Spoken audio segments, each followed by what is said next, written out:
안녕하십니까. 파산관제인 홍현필 변호사입니다. 오늘은 지난번에 이어서 법인 사건의 법인 파산에 대해서 좀 알아보는 세 번째 시간을 갖기로 하겠습니다. 이제 법인 파산 사건의 관할에 대해서 한번 보시면은 간단합니다. 일단 주된 사무소 또는 영업소 소재지, 법인 파산 사건은 채무자의 주된 사무소 또는 영업소의 소재지를 관할하는 지방법원 본원 합의부 관할에 속합니다. 그래서 사건도 하합으로 되어 있습니다. 통상적으로 법인 등기부상 본점 소재지 관할 지방법원 본원에 신청하면 되나, 본점 소재지가 명목상 사무소에 불과하고 실질적으로 주된 사무소는 타 지역에 위치할 경우 실질적인 사무소를 관할하는 지방법원 본원에 신청하고 그 사정을 소명해야 한다고 나와 있습니다. 예를 들어서 지방에서 지방에 본점이 있는데 주된 사무소를 해서 예를 들어 청주에다가 본점 등기를 하고 주된 사무소 등기를 했는데 실질적인 영업은 서울에서 주로 이루어졌을 때, 그런 경우에는 청주지방법원에다가도 할 수 있지만 서울해생법원에다가도 서울 사무소에 대한 임차계약서라든가 거래처와의 어떤 거래관계 내역, 거기에 만약에 세금계산서라든가 이런 거 주소가 서울 사무소로 돼 있고, 만약에 세금도 서울 세무서에다가 서울 쪽에 어떤 세무서에 신고했다, 그런 자료를 제출을 하면 충분히 서울의 해생법원에도 할 수 있죠. 만약에 예를 들어서 은행 거래 내역도 서울 쪽의 어떤 지점이다, 그런 여러 가지 사정을 들으면 서울 쪽에다가도 할 수 있다는 얘기입니다. 그 다음에 서울은 서울중앙법원, 서울은 동서남북 중앙이 있죠. 5개의 법원이 있는데 서울 전 소재지는 서울해생법원으로 단일화되어 있습니다. 그러니까 서울 중앙하고 동서남북에는 파산회생 사건을 다루지 않는다는 겁니다. 그렇게 알고 계십시오.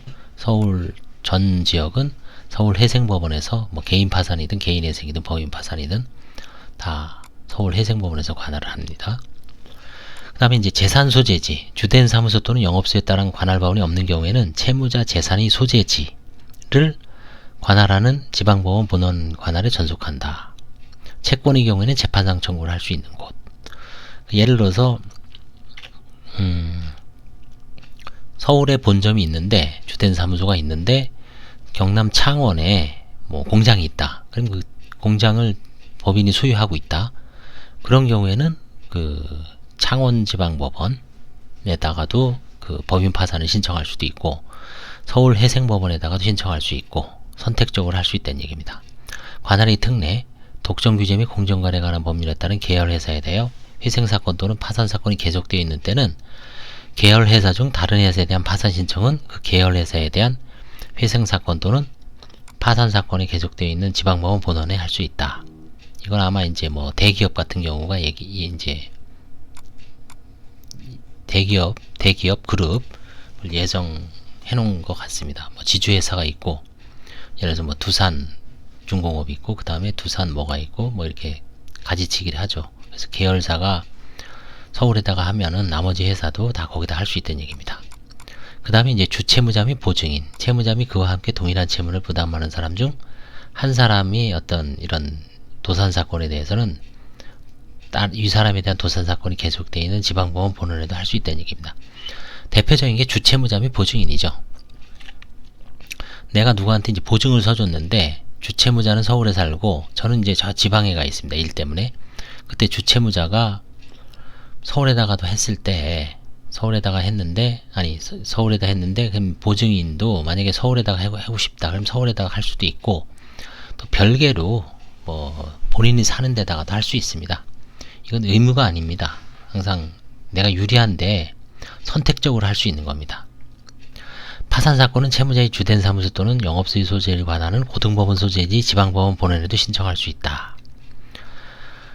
예를 들어서 이게 조금 지금 수원 고등법원에 생겼어요, 작년에. 그래서 수원 고등법원 관할은 한강 이남입니다. 한강 이남 및 인천. 한강 이북은 예를 들어서 한강 이북은 어딜까요? 남양주시, 연천군, 포천군, 의정부시, 그 다음에 고양시, 파주시, 이런 6개 시군간에 또 있나요? 이 시군은 의정부지방법원 관할입니다. 근데 여기는 의정부지방법원 관할은 서울고등법원 관할입니다. 그렇기 때문에 강원도하고 경기도를 예를 들어서 이제 이런 겁니다. 강원도 원주면은 춘천지방법원 관할입니다. 그렇지만 서울고등법원 관할도 되기 때문에 춘천에다가도 할 수도 있고 서울에다가 할 수도 있고, 그 다음에 이제 강원도 강릉에 있는 법인은 춘천지방법원 강릉지원에다가도 할 수 있고, 개인사건은 아마 강릉지원은 안 될, 개인사건만 강릉지원되고 법인은 아마 춘천법원에 할 수 있는데, 이런 경우에도 강원도를 관할하는 서울고등법원이니까 서울회생법원에다가 할 수 있는 겁니다. 그래서 강원도하고 한강 이북에 위치한 경기도의 영업소를 갖고 있는 법인은 서울회생법원에다가도 관할이 있으니까 신청을 할 수 있는 겁니다. 다만 이제 이 경기도, 경기 남부, 한강 이남을 관할하는 그 고등법원은 이제 서울고등법원이 아닙니다. 2019년부터는 거기는 이제 수원고등법원이기 때문에 수원지방법원에다가도 수원지방법원에 제기해야 됩니다. 서울회생법원에다가는 제기할 수 없습니다.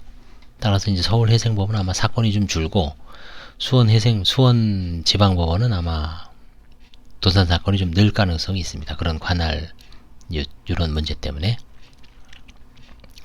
하여튼 이렇게 그 복수가 문제될 때는 유리한데 선택적으로 할 수 있습니다. 자, 그럼 이제 법인 파산 신청서 이거를 좀 알고 계시면은 내가 파산 신청을 뭐 스스로도 할 수 있습니다. 아니면 어떤 서류를 구비해야지 이제 빨리 준비해야 되는지를 미리 좀 알 수가 있습니다. 신청서에 한번 기재할 사항을 보겠습니다. 법상 파산 신청서에는 채무자의 상호, 뭐 주식회사 현대, 주된 사무소 또는 영업소유 소재지, 서울시 종로구 무슨 동, 대표자의 성명, 대표이사 홍길동, 신청 취지, 신청의 원인, 채무자의 사업 목적과 임무의 상황, 채무자의 발행 주식 또는 출자 지분의 총수, 자본의 액과 자산, 부채 및 그 밖의 재산 상태, 채무자의 재산에 관한 다른 절차 또는 처분으로서 신청인이 알고 있는 것, 채권자가 파산 신청을 할 때는 그가 가진 채권의 액과 원인을 기재해야 한다.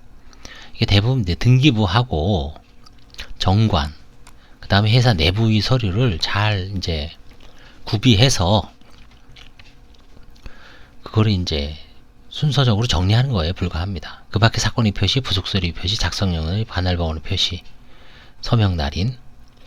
자, 이제 주의할 사항은 뭐냐?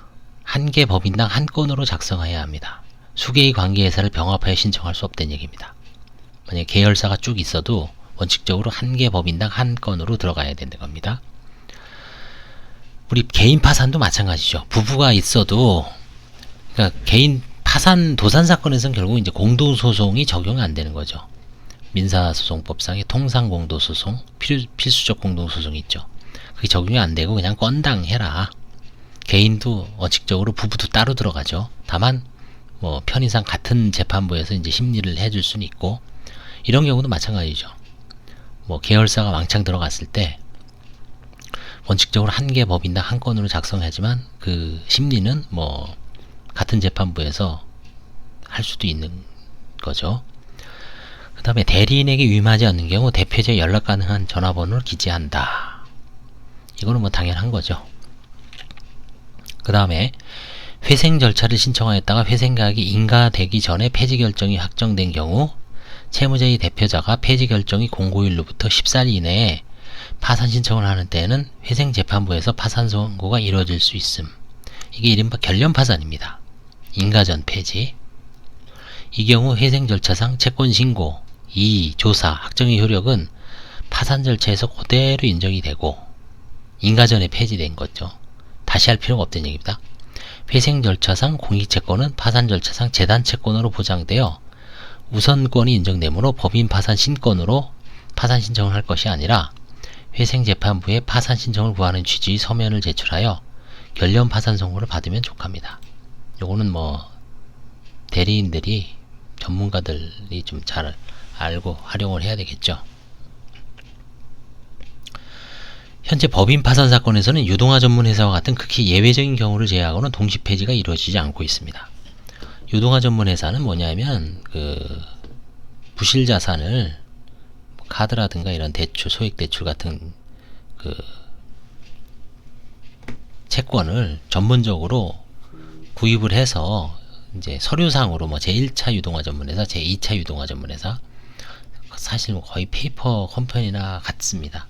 그렇기 때문에 어떤 실체가 좀 별로 없죠. 그래서 이런 경우에는 이제 사실상 동시 폐지가 법인에서는 유동화 전문 회사만 있는 것 같습니다. 근데 일반 나머지 회사는 아무리 그 회사가 뭐 소규모고 1인 회사고 해도 원체 동시 폐지는 이제는 이루어지지 않는 것 같습니다. 따라서 사실상 전면적으로 파산관제인이 선임되어 파산 절차가 진행되므로 신청서에 동시 폐지를 구하거나 동시 폐지를 의도하여 자산 부채 그 밖의 법률 관계를 축소하여 기재해서는 아니 된다. 어차피 동시 폐지될 거 대충 할 수 없다는 얘기죠. 자세하게 기재해야 된다는 얘기입니다. 개인 파산도 마찬가지입니다. 개인 파산도 동시 폐지는 이제 사실상 없어졌죠. 아무리 기초생활수급자라도 소송 구조를 통해서 신청 대리인을 구하는 경우는 있어도, 구해주는 경우는 있어도 원칙적으로 그냥 동시 폐지는 법인도 그렇고 개인도 그렇고 이제 없어지는 추세라고 할 수 있습니다. 신청서에 기재할 사항을 불성실하게 기재하거나 첨부 서면을 제대로 제출하지 않는 경우 파산 선고가 지연되고 경우에 따라 신청이 불성실로 파산 신청이 기각될 여지가 있으므로 충실한 신청서 작성이 요구된다. 이제 법인 같은 경우는 이제 면책 절차가 없죠. 면책 절차가 없으니까 이게 이제 불성실 신청에 대한 제재는 결국 그냥 기각변이 없습니다. 기각되면 이제 뭐 돈만 날리는 거죠. 다시 할 수도 있지만 또 돈 들어가니까 한번 작성할 때 충실하게 작성을 해야 됩니다. 현재 법인 파산 사건은 전면 전자화되었으므로 부분을 제출할 필요는 없다. 그러니까 이제 법인 전자적으로 개인도 요즘 이제 전자로 되기 때문에 많이 좀 편해졌습니다. 파산 신청 전 대표자가 임의로 채무자의 재산을 일부 채권자에게만 변제한다거나, 이게 편파 변제죠. 편파 행위. 임의로 양도하는 경우, 예컨대 특정 채권자에게만 매출채권, 차량을 대물변제죄로 양도하는 행위. 나아가 채권자와 채무자들 사이에 사적 청산에 관한 합의를 하는 경우 파산 절차에서 파산관제인에 의한 부인권 행사 등 복잡한 법률 문제를 야기할 수 있으므로 신청 단계에서 임의로 채무자의 재산에 대한 불필요한 처분 행위를 하여서는 아니됨. 이거는 뭐 개인에서도 마찬가지입니다. 미리 뭔가 딱 파산 직전에 재산을 처분해서 찢어 발리면, 물론 그게 이제 뭐 좀 공평하게 이루어지면은 관제인이 부인권 행사를 안 할 수도 있지만, 통상 보면은 이제 뭔가 이렇게 좀 아는 사람, 지인, 개인 채권, 아니면 진짜 신세진 사람, 꼭 갚을 수밖에 없는 사람, 이런 사람 채권만 갚고 독촉 안 하는 뭐 은행권, 금융권, 그 다음에 뭐 거래처 중에 좀 독촉을 안 하는 얌전한 채권자, 이런 사람들은 어떻습니까? 잘 안 갚죠. 사실 사람의 어떤 본능이죠. 그게 진짜 자꾸 보채고 채근하고 독촉하고 이러는데 먼저 갚을 수밖에 없잖아요. 사람이 시달리니까.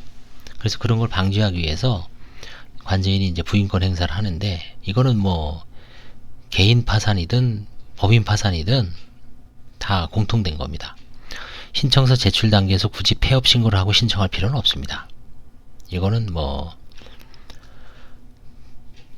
그러니까 법인 파산에서는 이제 관제인이 알아서 이제 아마 폐업 신고를 할 겁니다. 개인 파산에서는 보통 이제 사업자 등록증을 폐업하고 들어오는데, 가끔 이런 경우가 있습니다. 영업을 하면서, 저도 이제 얼마 전에, 지금 그 사건은 이제 아직 종결은 안 됐는데, 영업을 계속해요. 명분은 있습니다. 먹고 살기 위해서 세금계산서를 끊어야 되기 때문에, 거래처 기존에 그게 뭐 큰 이익은 아니지만 그래도 채권자는 뭐 좀 이상하게 생각하죠. 혹시 위장사업 하는 거 아니냐. 그래서 이제 제가 채무자를 설득을 해서 폐업 신고하고 사업자 등록을 폐쇄한 적이 있는데, 개인 같은 경우도 이제 폐업 여부를 만약에 진짜 영업할 요량으로 들어왔으면은 폐업 신고를 관제인이 권하고 있습니다.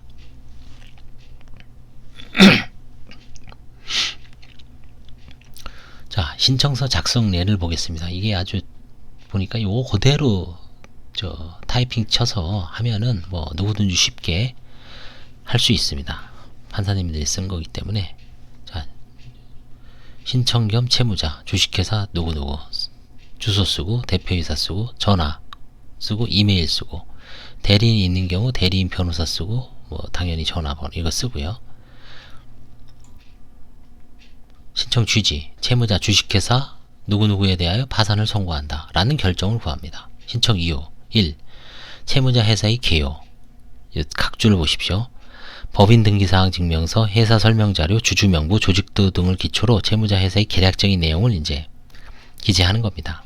갖고 있는 자료를 잘 활용하는 얘기예요. 일단 등본 띄고 회사에 관한 각종 이제 팜플렛 같은 거 있잖아요.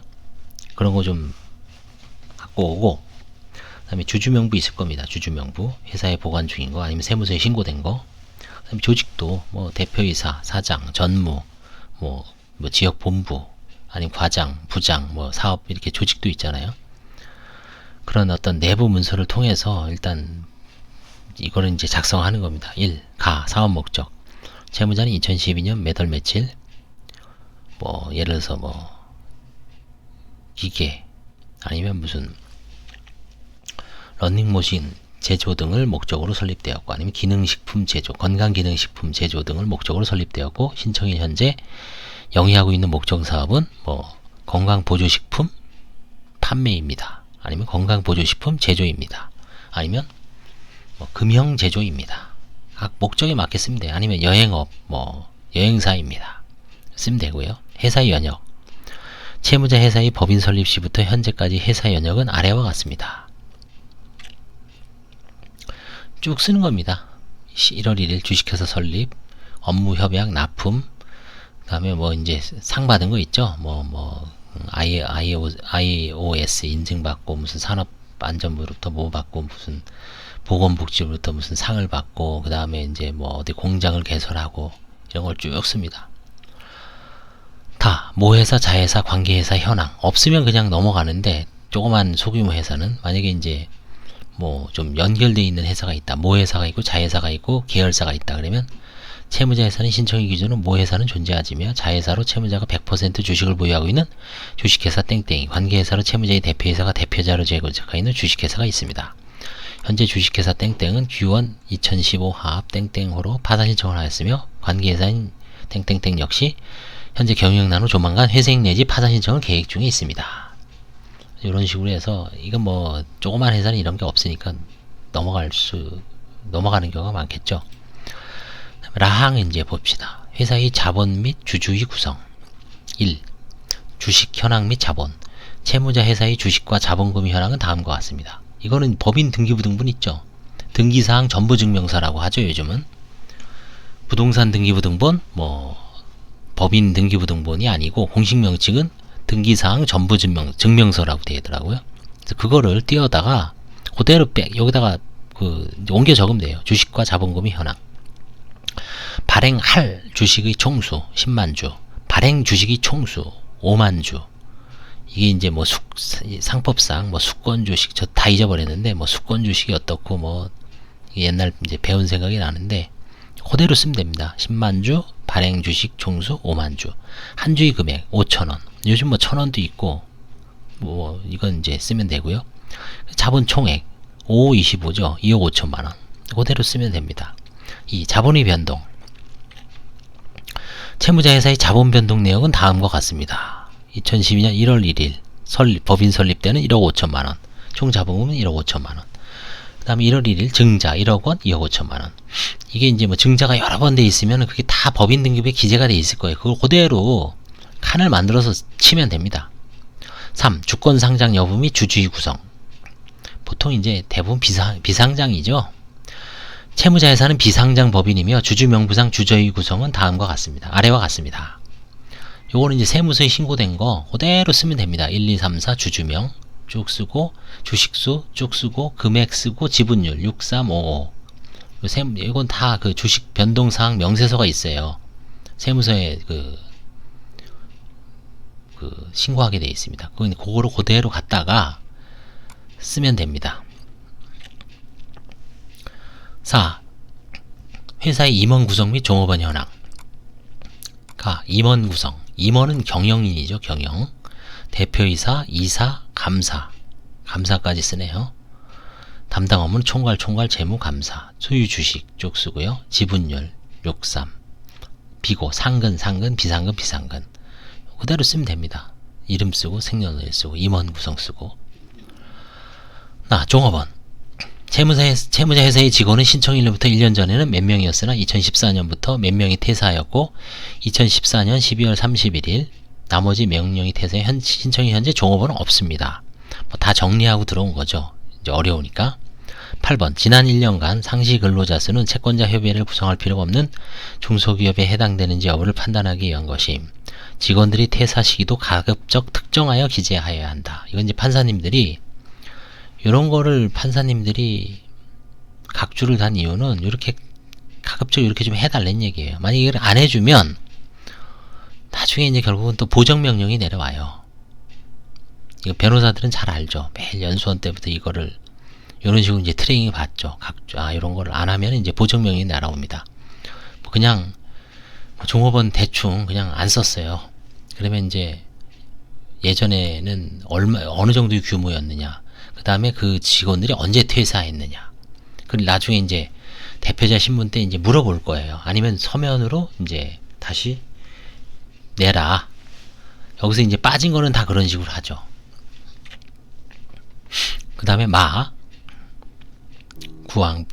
구 한번 보겠습니다. 각주.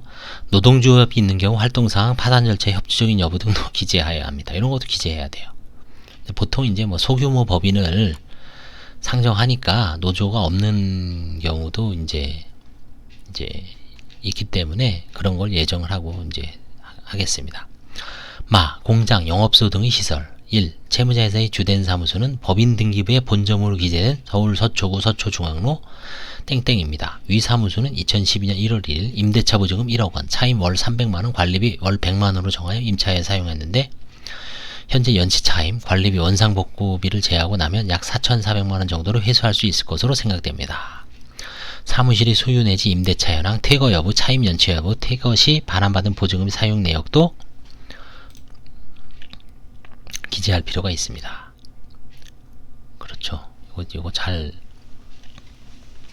기재를 해야 됩니다. 돈에 관한 거기 때문에. 2. 그 밖에 공장 영업소는 존재하지 않습니다. 주된 사무소 위에 지점, 공장 영업소가 있는 경우 그 소재지 규모, 작업 내용 등을 상세히 기재하고 임대차 등 권리관계 퇴거 이후 차임 연체 현황, 퇴거에 임대차 보증을 반환받은 보증금 사용 내역을 밝힐 필요가 있다. 당연하죠. 이거는 주된 사무소, 공장 영업소. 이 복수로 되어 있는 데가 좀 있죠. 법인은. 공장 사무소는 서울에 있고 강남에 있고, 공장은 저쪽 경기도 포천이나 아니면 남양주 아니면 김포 아니면 파주 같은데 좀 시내에서 멀리 떨어져 있죠. 이제 그런 공장지대에. 그 다음에 12 봅시다. 12 각주. 11 사업감독관청. 채무자 법인이 설립에 관하여 주무관청이 허가를 받거나 채무자의 사업 중 관할 행정처로부터 허가를 받거나 관할 행정청에 신고 등록하여 감독을 받는 사항은 없습니다. 12. 학교, 병원, 복지시설 등 재단법인과 같이 특수한 법인의 경우 이에 해당할 여지가 있는데 그러한 경우 등록 신고 등의 일시와 내용을 기재하고 첨부서류에 관한 소명자료를 첨부해야 된다.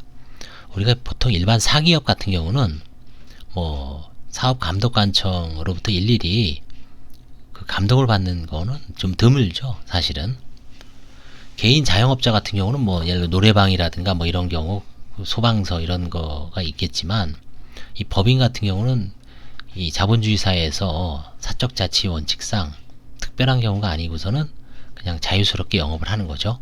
나중에 문제가 되면 이제 뭐 행정적 제재를 받지만 이렇게 사업 주무관청으로부터 일일이 뭐 허가를 받거나 이런 경우는 없죠. 2항 채무자회사의 관할 우체국은 서울 우체국이며 서울 서초 우체국이며 관할 등기소는 서울중앙지방법원 등기국입니다. 우체국 13번 봅시다.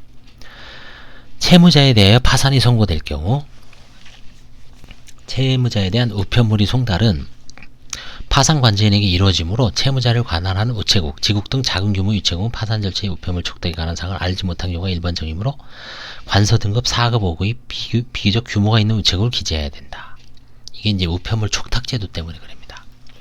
자, 개인 파산은 2020년 2월부터 참고로 알아두십시오. 2020년 2월부터는 이 파산 촉탁 제도가 선택적으로 바꿨습니다. 그러니까 관제인이 조사를 해서 이 사람 우편물을 좀 받고 싶습니다라고 법원에다가 신청을 하면 그때 이제 법원에서는 일정 기간을 정해서 촉탁 제한을 해요.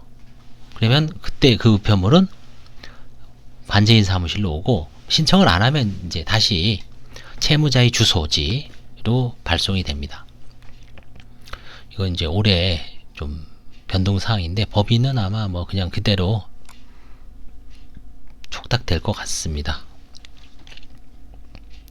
등기소는 왜 기재하죠? 14번 볼까요? 관할 등기소는 법인 등기부 등부 말미에 기재되어 있네요. 예, 그거를 잘 살피면 됩니다. 이게 등기소가 막 헷갈리는 경우가 많죠. 서울 뭐 중부등기소 뭐 이제 등기국이 생겨서 성동구에 있는 기업은 어딘지 뭐 동부지방법원 성동등기소인지 동부지방법원인지 그거 한번 잘 이건 주로 이제 법무사들이 많이 알지만 한번 살펴볼 필요는 있습니다. 법인 등기부 말미에 기재되어 있으니까 보시면 됩니다. 그 다음에 2항 업무의 현황, 업무의 상황, 주요 영업 종목. 채무자는 주로 뭐 낚시, 제조, 판매, 낚싯대의 제조, 판매, 수출의 업 등을 영업하는 것을 주요 업종으로 하고 있습니다. 이제 뭐 영업 종목 쓰시면 돼요. 15항을 보시면 법인 등기부상 사업 목적과는 별개로 채무자가 실제로 주요 영업 종목으로 삼고 있는 사항을 기재해야 됩니다. 우리가 법인을 만들 때 욕심이 나서 이제 여러 가지를 하는 사람들이 있죠. 뭐 부동산 임대업, 그 다음에 무슨 뭐 건설, 뭐 그 다음에 무슨 약품 판매 다종다양하게 합니다. 근데 실제로는 이제 하나만 하다가 파산 딱 됐을 때 그 안 한 거는 아까 거기다가 쓰지만 주된 것만 쓰는 얘기죠. 주된 건 반드시 써야 됩니다. 거래처 주요 매출처를 땡땡땡 주요 매출처하고 매입처. 매출처는 내가 내 물건을 사가는 사람이죠. 내 물건을 사가는 사람. 매입처는 내가 그 물건을 사오는 쪽이죠. 16번 주요 매출처 매입처와의 거래가 총 매출거래 매입거래에 차지하는 비율이 추상 가능한 경우 기재함. 주요 매출처만 기재하는 얘기죠. 거래은행 채무자가 거래하는 은행의 계좌 현황은 아래와 같습니다. 은행별 계좌별로 금액을 정리한 다음 예대 상계로 추후 인출되지 않는다거나 조세 채권자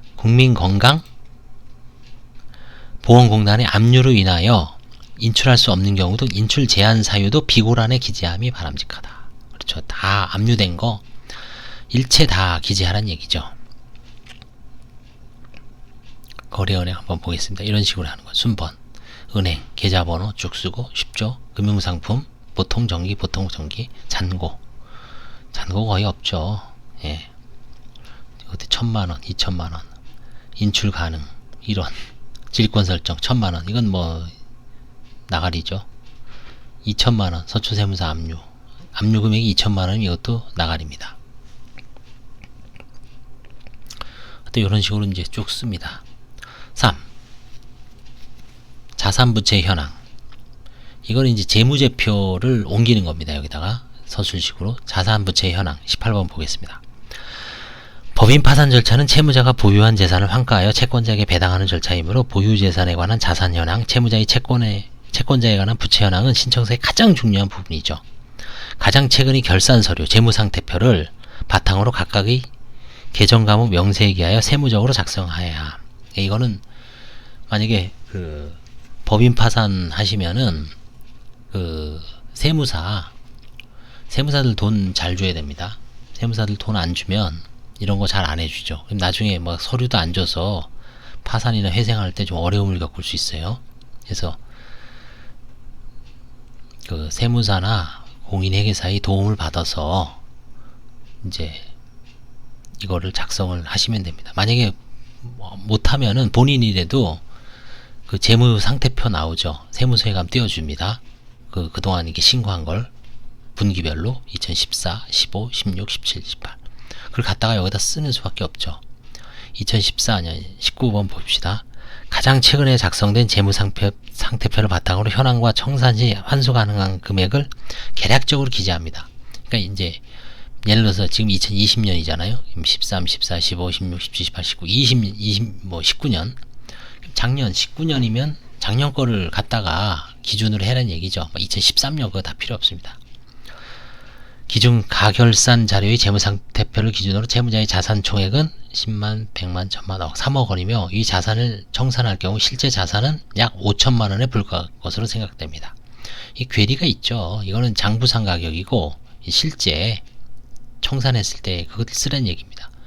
물론 이거는 뭐 대충 써도 나중에 결국 관제인이 다시 또 보고서에 쓸 겁니다. 실제 실사를 해서 그 계정 과목에 있는 거 나온 거 그대로 뺏기는 얘기죠. 그대로 뺏기면 됩니다. 유동자산, 당자자산, 재고자산, 비유동자산, 투자자산, 유형자산, 무형자산, 기타 비유동자산, 자산 총계. 그 다음에 주요 내용, 청산가치. 청산가치는 돈으로 바꿀 수 있는 거. 유동자산은 300만원. 뭐가? 현금 및 현금성 자산, 매출채권, 단기대여금, 미수금 등 100만원. 제공품. 물건이죠. 200만원. 합쳐서 300만원입니다.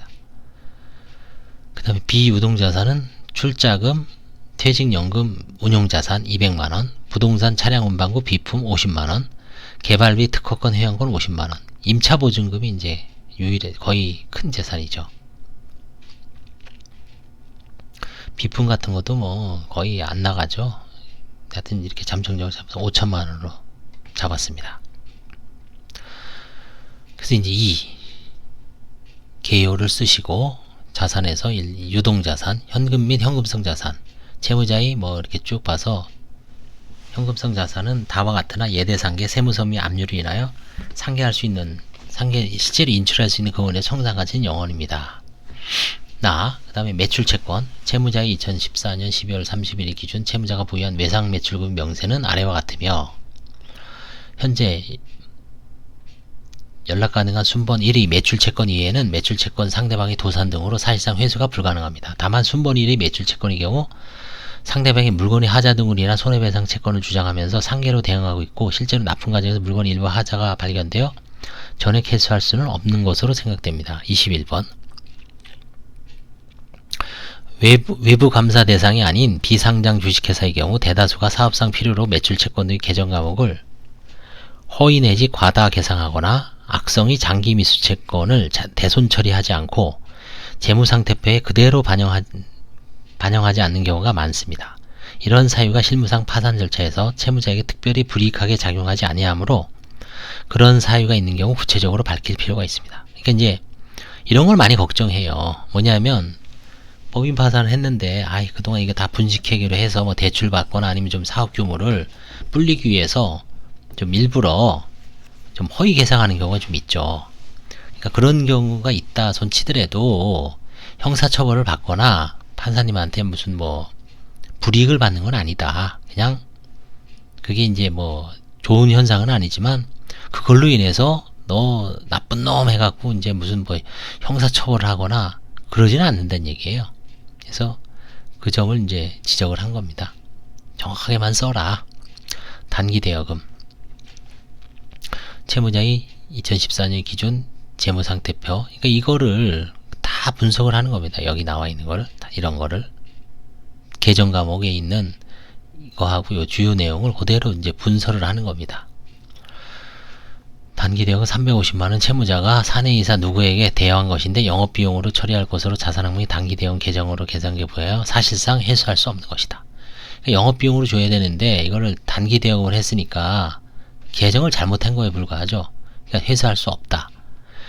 대여금은 일반적인 대여금과 회사 관계자인 주주, 임원, 종업원에 대한 대여금, 이른바 주임종 대여금이라고 합니다. 주임종, 이거 딴 것 같아요. 주주, 임원, 종업원. 주임종 대여금인지 여부를 명확히 하고 회수가 불가능한 그 사유를 구체적으로 밝혀야 합니다. 대여금은 일반적인 대여금과 주임종 대여금.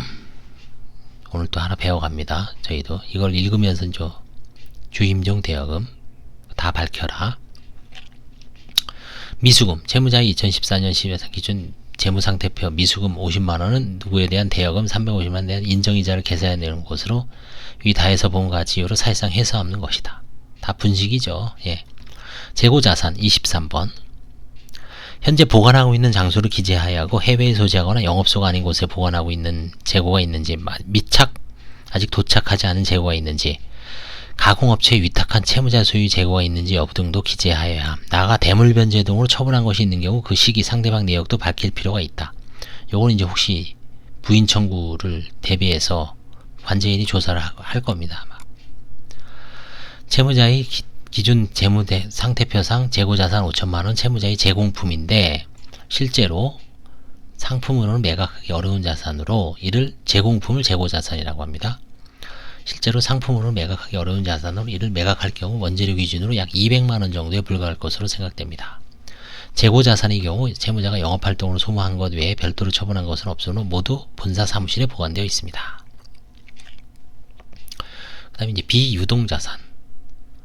출자금. 채무자의 출자금은 2,500만원입니다. 이는 땡땡조합 출자금인데 이를 담보로 대출받은 원리금이 2,300만원에 이르러 이를 공제하고 나면 실제로 채무자가 회수할 수 있는 금액은 200만원 정도에 불과합니다. 이건 이제 건설공제조합 출자금이 이런 게 많죠. 그냥 그거 출자하고 대출 많이 받죠. 퇴직연금 운용자산. 채무자 2014년 기준 재무상태표상 퇴직연금 운용자산은 500만원입니다. 그런데 이 자산은 직원의 퇴직연금 지급을 위하여 직원 명의로 가입하여 둔 것으로 채무자가 회수할 수 있는 것이 아니죠. 그렇죠. 법인이 불이익을 했지만 직원 명의로 돼 있으니까 이건 사실 퇴직연금 운용자산은 법인재산이라고 할 수도 없죠. 그 다음에 부동산 24번. 부동산의 경우 재무상태표상 계정과목의 내용 시가 국토교통부 부동산 실거래가 조회 사이트에서 인접 부동산의 시가를 참고하거나 인근 공인중개사 사무소에 문의하여 확인할 수 있다고 합니다. 부동산에 설정 있는 각종 제한물건, 전세권, 저당권 등 보존처분, 강제집행 개요, 채무자에게 남는 금액 여부를 기재함. 이거는 뭐 개인 파산에서도 이제 뭐 이런 거를 좀 보고를 해주죠. 저희도 비슷합니다. 채무자 2014년 12월 30일 기준 재무상태표상 부동산은 4,500만원입니다. 이는 2012년 6월 30일 매입한 오피스텔 한 채인데 부동산의 시가는 약 8천만원 선이나 채권 최고액 8천만원의 근저당권, 전세금 2천만원의 전세권 설정이 맞춰져 있고 현재 국민건강보험공단, 서초세무서, 서초구청에서 각각 시세를 초과하는 압류를 맞춰두어 실제로 매각할 경우 채무자가 회수할 수 있는 금액은 없을 것으로 생각됩니다.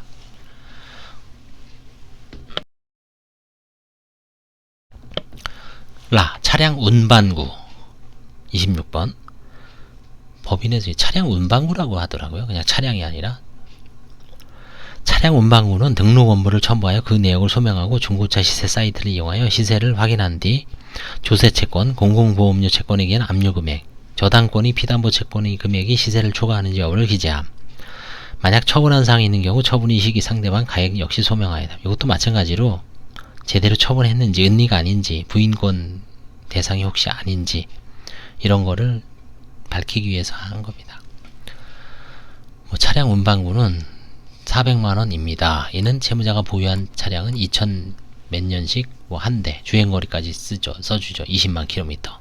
2010년씩 한 대, 주행거리 10만 킬로로서 땡땡은 엔진 노후화, 기어 불량, 차체 부식 등으로 사실상 폐차하여야 할 것으로 생각되고 20만 킬로 탔으면 끝났죠. 다음에 이거는 현재 중고차 시세가 약 500만원이나 시세를 초과하는 조세채권자의 압류가 집행되어 실제로 매각할 경우 채무자가 회수할 수 있는 금액은 없을 것으로 생각됩니다. 그러니까 파산재단이 못 들어오는 거죠. 채무자는 이제 법인을 말하는 겁니다. 파산에서는 파산재단하고 동일하죠.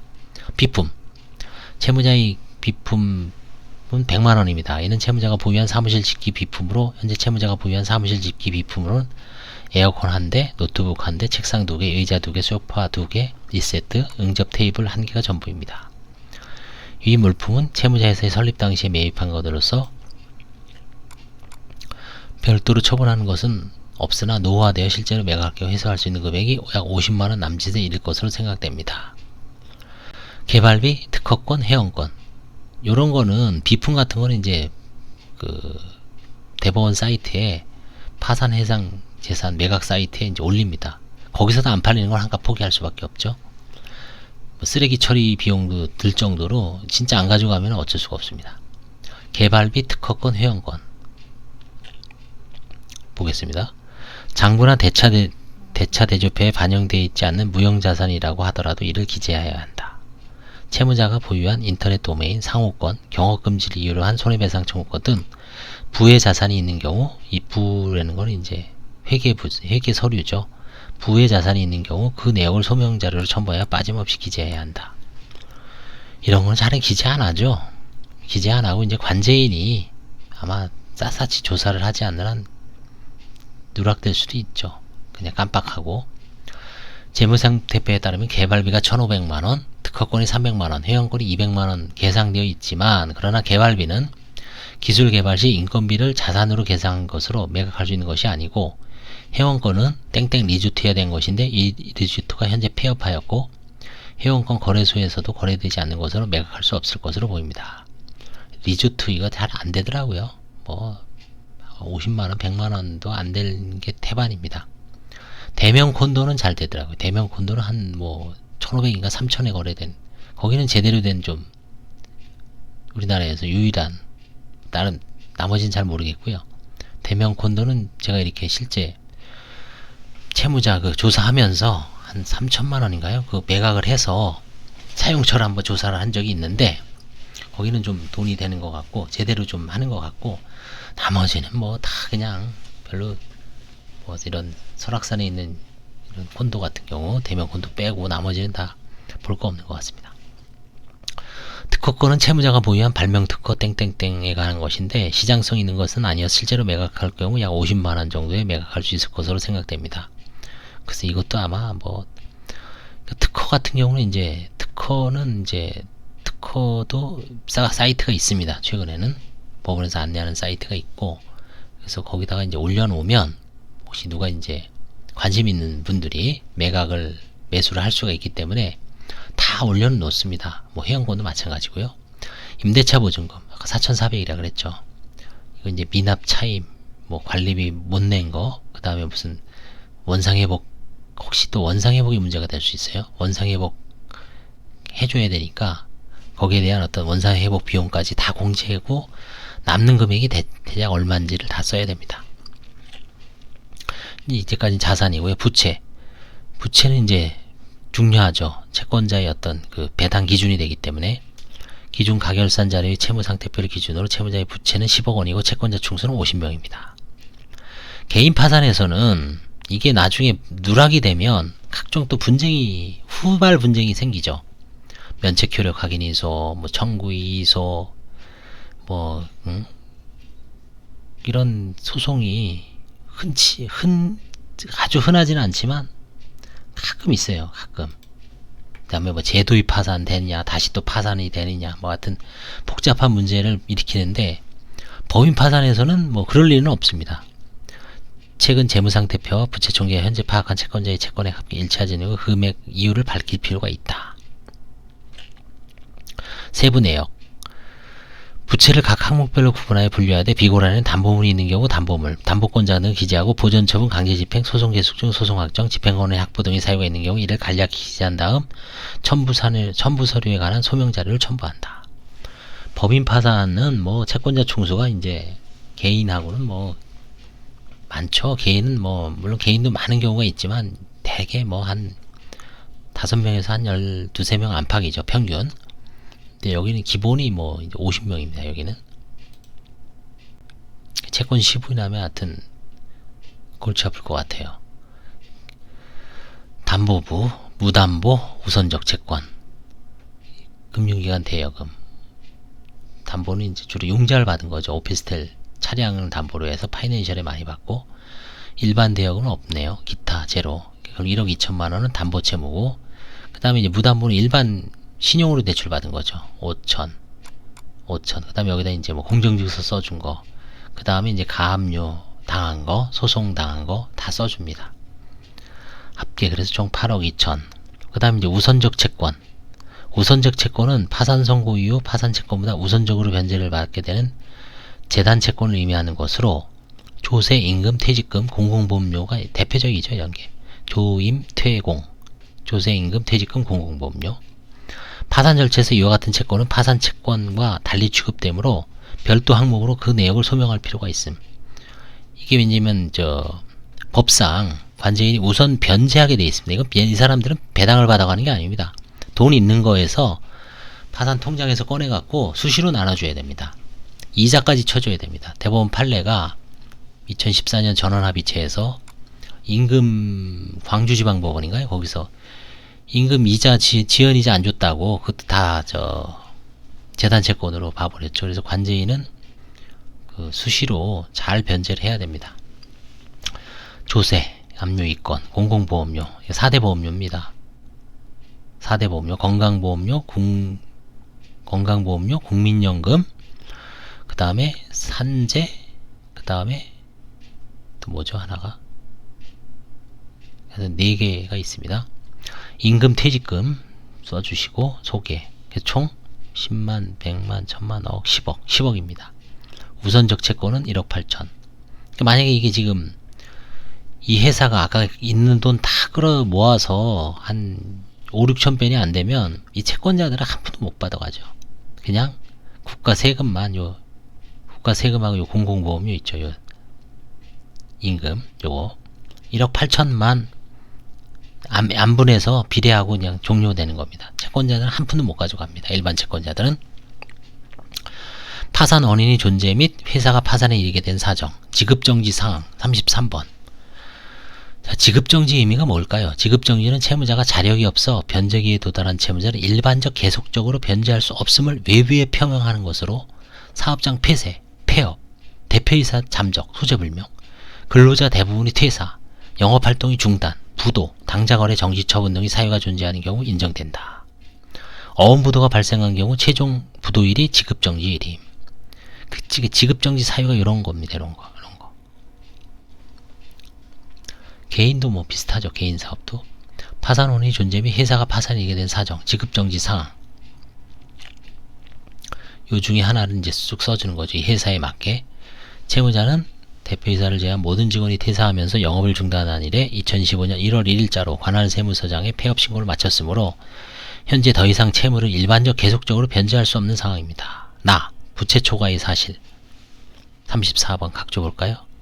부채 초과는 최근 재무상태표상 부채 총계가 자산 총계를 초과하는 경우 용이하게 인정되나 장부산 자산이 부채를 초과하더라도 실제로 존재하는 자산 총계가 부채 총계를 초과하는 경우 부채 초과의 파산원이 인정된다. 장부를 기준으로 하라는 게 아니죠. 실제 어떻게 됐냐. 실제가 중요합니다. 실제가. 장부상으로는 오히려 자산이 많을 수도 있어요. 헛개비죠. 그거는. 채무자의 재무상태표에 따르면 장부상 자산이 3억 원, 부채가 10억 원으로 부채가 자산을 초과했을 뿐만 아니라 채무자가 보유한 자산이 청산가치 5천만 원을 기준으로 보더라도 부채가 자산을 월등하게 초과하고 있죠. 재정적 파탄에 이르게 된 사정 및 그 경과. 35번 보겠습니다. 채무자의 법인 설립 시부터 파산 신청이 이르기까지 과정을 시간 순서대로 쭉 나열합니다. 채무자는 설립된 이후로 무엇을 영업을 하며 성장하였고, 업무 협약 체결하고, 인증 획득하고, 수상하고, 참 이거 쓸 때 이제 괴롭죠. 괴로워지만 이제 대략적으로 이제 쓰셔야 돼요.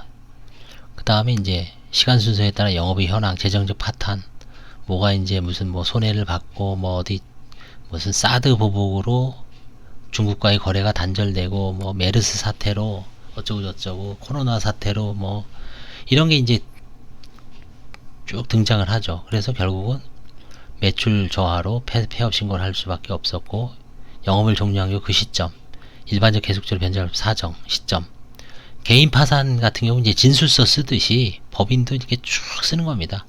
흥망성쇠를 쓰는 거죠.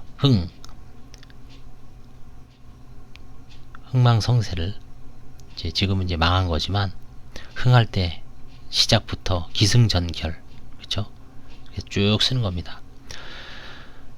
이거는 뭐 진짜 뭐 2장, 3장을 쓸 수 있고 10장을 쓸 수도 있지만 적절하게 쓰시면 됩니다.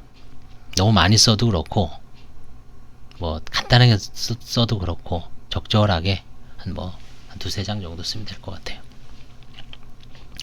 신청 시의 상황, 사업 계속 유무, 채무자 회사는 신규 영업활동을 하고 있지 않으며 인력이 퇴사 등으로 인하여 영업활동은 중단한 시점 쓰시고 36.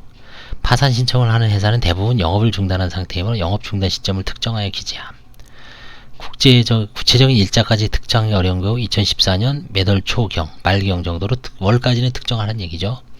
종업원이 처우, 채무자 회사는 대표이사 1명, 사내이사 2명, 감사 1명이 재직하는 것으로 법인 등기부상되어 있으나 이사 감사를 포함하여 모든 임직원은 모두 퇴사한 상황이다. 37번. 현재 자명 임직원이 현황과 퇴직 임직원이 퇴직 시기 등을 간략히 기재하고 정리해고 노동조합 활동 등이 있는 경우 이를 함께 기재한다. 부채 정리 상황. 채무자는 앞서 말씀드린 바와 같이 무담보, 담보 채무 2건 합계 1억 2천, 무담보 38건 7억, 조세 채무 2건 2천만원, 공공보험료 1건 1,000만원, 임금 퇴직금 채무 7건 합계 1억 5천만원의 채무를 정리하지 못하고 있으며 영업 종료 시점으로부터 1년 전인 2014년 매달로부터 현재까지 채권자에게 변제 내지 대물 변제를 해준 바는 없습니다. 38번. 일부 채권자에게 변제 대물 변제해준 그 시기 써라. 이건 이제 부인권 행사 때문에 그런 거죠. 그 밖에 사적 채권자 집회 개최되어 채무자의 채무가 정리된 바는 없습니다. 이 사적 채권자 집회의 어떤 그 합의서도 그 일부 편파 변제가 될 수가 있죠. 무효는 아닙니다만 취소가 될 가능성이 있다는 얘기죠. 자산 처분 상황. 채무자가 영업 종료 시점으로부터 1년 전이 2013년으로부터 현재까지 채무자의 자산을 임의로 처분한 사실은 없다. 39번. 채무자가 처분한 자산이 있는 경우 시기, 상대방 자산 내역, 처분 사유, 처분 대금이 사용처 등을 기재한다. 이거 잘 기재 안 하죠. 불리하니까. 아마 거의 기재 안 할 겁니다. 그래서 관제인이 이제 유심히 체크를 해야 됩니다. 영업장부라든가 각종 회사의 어떤 전후 사정, 그 다음에 뭐 진술, 모든 각종 자료를 토대로 이제 샅샅이 뒤지다 보면 관제인이 다 체크를 할 거예요. 거기에 이제 걸려들 수밖에 없죠. 마항, 현금, 고가품, 장부, 등기서류, 대표이사 인감 등의 소재 및 보관 상황. 요즘은 이제 저거에 중요하죠. 요즘은 공인인증서, 그쵸? 이거를 압수를 해야 돼요. 채무자의 영업장부 등 중요서류, 통장, 대표이사 인감 등 모두 대표자가 회사의 금고에 보관하고 있으며 채무자 명의 공인인증서도 대표자가 보관하고 있습니다. 이거를 이제 압류를 해야 돼요. 바로 파산 선고가 되면 채무자가 전자세금 계산서 발급 등의 목적으로 공인인증서를 발급받은 경우 그 보관 상태에 관하여 또 기재함. 개인 사업에도 아마 제가 보기에는 이 체크리스트를 만들어야 될 것 같아요. 개인 사업도. 그래서 개인 사업 하시는 분도 자영업이죠. 개인 사업 하는 사람도 공인인증서를 이제 좀 확보해야 되지 않나 싶어요. 그거를 이제 서류를 많이 줄여줬잖아요. 1종부터 14종까지. 대신 이제 뭔가 좀 디테일하게 과거에 이제 너무 가족들 것까지 벌리다 보니까 뭘 좀 누르려면 부담이 돼. 이건 진짜 꼭 필요한 건데, 그럼 판사들 29개인데 30개를 하라고요? 지금 이제, 그러니까 사실 좀 과거에 쓸데없는 걸 너무 많이 넣었어요. 그러다 보니까 정작 필요한 거를 좀 얹어주십시오 하면은, 욕먹을까봐, 그쵸? 예를 들어서, 활성, 비활성 계좌 조회. 이거 되게 중요하죠. 그쵸? 계좌 숨기는 사람이 있을 수가 있어요. 그 다음에 자영업하는 경우에 공인인증서, 그쵸? 공인인증서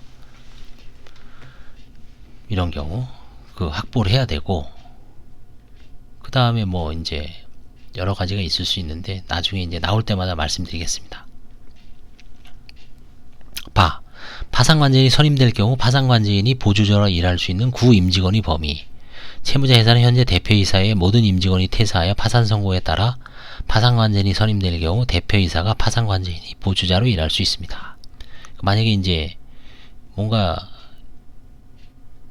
보주자가 필요할 수도 있어요. 정리하는데. 그때는 이제 누구를 할 것인지, 회사 직원 중에 하나 뽑을 것인지, 뭐 한 김에 대표이사 가장 잘하니까 할 것인지. 자, 그래서 이제 소명 방법이 이겁니다. 이걸 한번 보십시오. 이게 다 뭐냐면 앞에 나온 내용을 다 정리한 거예요. 등기사항 전부증명서를 왜 띄라 그랬죠? 그 사업의 목적도 나오죠. 그 다음에 주주 그 증자된 사항도 나오죠. 사업 목적도 나오고 꼭 필요합니다. 사업자 등록증, 언제 사업 개시했는지 나오죠. 언제 사업 폐쇄했는지 나오죠. 이사의 의사록, 이것 이사의 의사록 필요합니다. 그 다음에 정관, 이게 사업의 목적이라든가 뭐 흥망성쇠가 다 나오죠. 회사 안내책자, 그냥 팜플렛, 회사 속에서 주주명부, 아까 주주명부 쓰게 돼 있죠. 회사의 조직일람표, 임직원 현황 하니까 필요하죠. 사업명부 필요하죠. 회사의 임직원, 취업규칙, 퇴직금 규정, 단체 협약, 종업원과 관련해서 이거 있으면 내야죠. 과거 3년간 결산보고서, 재무상태표, 아까 자산, 부채 이런 거 해야 되니까 3년치만 내고 기준은 가장 마지막 걸로 기준으로 하랬죠. 이건 같이 띄워줍니다. 비교 대차 대조표, 비교 손익계산서, 청산 대조표, 청산 재산 목록. 이건 따로 작성을 해야 되죠. 요거는 부동산 및 동산 목록 있으면 내는 거죠. 부동산 및 동산 목록, 비품, 뭐 소파, 뭐 컴퓨터, 노트북 이런 거 다 내야 되죠. 부동산도 쭉 내고 뭐 아까 각종 제한사항 같은 거, 등기부등본, 등록원부, 이건 차량 부동산 등기부등본이죠. 당연히 차량 등록원부. 그 다음에 외상매출금 일람표, 미수금, 회사의 입장에서 미수한 거 다 정리해야 되고, 거래내역조회, 예금 거래내역조회죠. 그다음 채권자 목록 50명 이 사건, 담보물건 및 피담보 채권 일람표, 아까 그 정리된 거 있죠. 그걸 별도로 내주는 거죠. 그 다음에 사실증명, 이 세무서에 가면은 사실증명을 8개를 띄워줍니다. 뭐 체납증명서 뭐 다 띄워줘요. 체납증명서 또 뭐가 있을까요? 소득금액증명서, 그 다음에 재무제표, 뭐 부가가치세 면세사업증명, 그 다음에 뭐 그쵸, 그런 거 다 띄워줍니다. 그런 걸 다 띄워오면 돼요. 그 다음에 지방세 납세 증명서, 이거는 이제 그 지방자치단체에 가면 띄워주고요. 보험료 미납 내역서, 왜 필요한지 모르겠네 이건.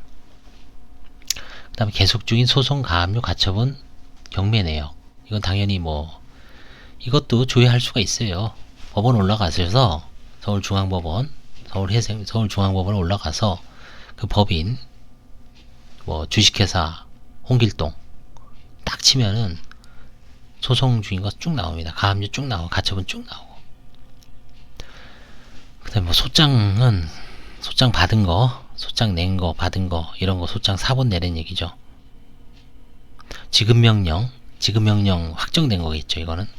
그 다음에 가압류 당한 거, 가처분 결정문, 가압류 결정문, 자회사 관계사의 법인 등기사항 전부증명서. 이게 지금 소가포증이잖아요. 이거는 이제 하나의 예시입니다. 예시. 이거 똑같이 하는 얘기 할 수도 없고, 대충 이런 폼으로, 이게 지금 소갑 1호증부터 6호증이 이 앞에 있는 내용을 쭉 이제 정리한 거예요. 정리한 거. 또 이제 변호사들 여기다 가로치기를 해서 어떤 건 소갑제 1호증 이렇게 해줘야 되는데, 이건 좀 빠졌네요. 이제 그렇게 하면 이제 명확하게 판사들이 이걸 보면서 뒤에 뭐가 있다라고 이렇게 빨리빨리 찾을 수 있게 그렇게 작성해주면 더 좋죠. 보통 가압류나 일반 소장을 그렇게 하잖아요. 우리가 준비서면도 마찬가지고, 증거가 이렇게 막 널려 있을 때는 요거는 어디에 관한 거 설명을 하는 거다 이렇게 딱딱 해주면 좋죠. 그 다음에 날짜 쓰시고 42번 작성일을 기재, 당연한 거고. 그 다음에 43번 대표이사가 김영날이라는 얘기, 김영날인. 관할법원, 서울회생법원,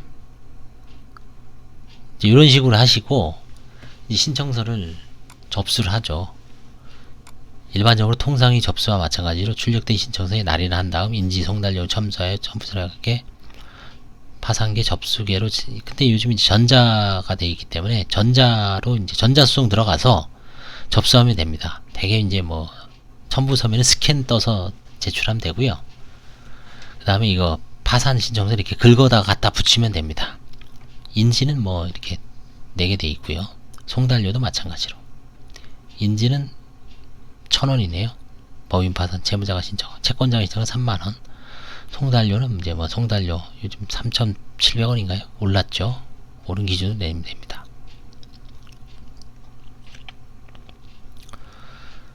자, 이제 법인 파산의 신청서면 아까 본 내용을 여기는 이제 다시 쭉 설명을 하고 있어요.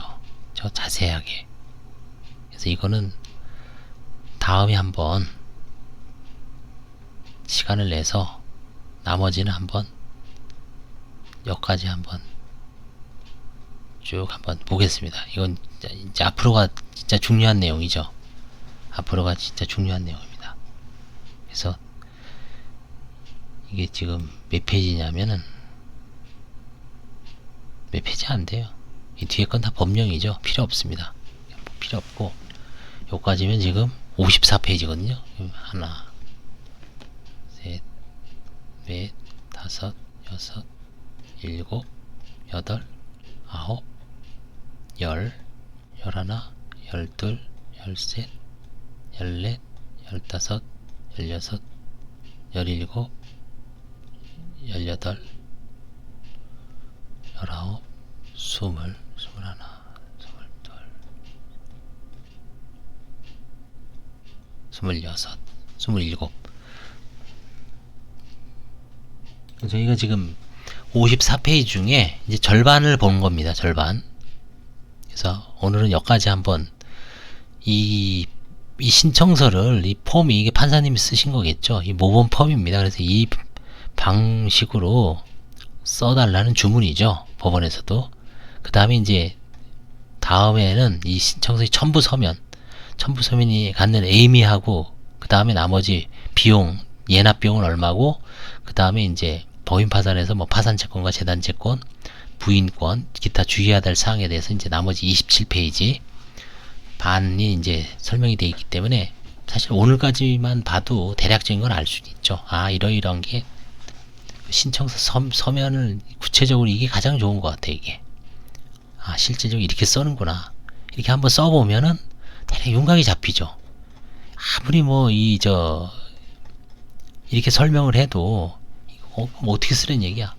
폼이 중요하죠. 이 폼을 써보면 거기다 이제 다듬어서 쓰면 됩니다. 예, 오늘은 여기까지 하겠습니다. 감사합니다.